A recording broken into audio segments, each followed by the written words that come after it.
Hello viewers, আসসালামু আলাইকুম। আপনারা দেখতে পাচ্ছেন এটা হচ্ছে সালাইপুর কবরস্থান। এটি বাংলাদেশের সবচেয়ে সৌন্দর্যময় কবরস্থান। আমরা গেট দিয়ে এখন প্রবেশ করতেছি।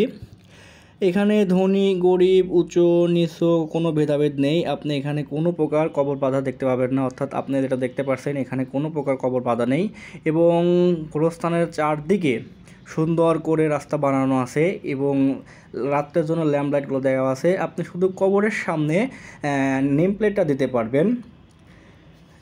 আমরা দেখতে পাচ্ছি যে এখানে বিভিন্ন প্রকার কবরের সামনে কোনো বাধা নেই। এখানে ধনী গরিব উঁচু নিচু কারোরই কবর বাঁধার কোনো অনুমতি নেই।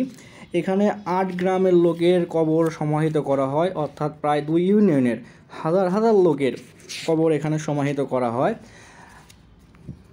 ভেদাভেদ নেই এখানে। আমরা জানি যে এখানে একদিকে ছেলে, একদিকে মহিলা, একদিকে শিশু এবং একদিকে যারা বিষ পান করে মৃত্যুবরণ করে তাদেরকে সমাহিত করা হয় এবং এখানে কবরস্থানকে ঘিরে রয়েছে ঈদগাহ মাঠ। এখানে ৮ গ্রামের লোক বা ৯ গ্রামের লোক প্রতি ঈদ উল ফিতর এবং ঈদের আজহার দিন সমাহিত হয়, অর্থাৎ সবাই একসাথে এখানে নামাজ আদায় করে। ধন্যবাদ। আসসালামু আলাইকুম।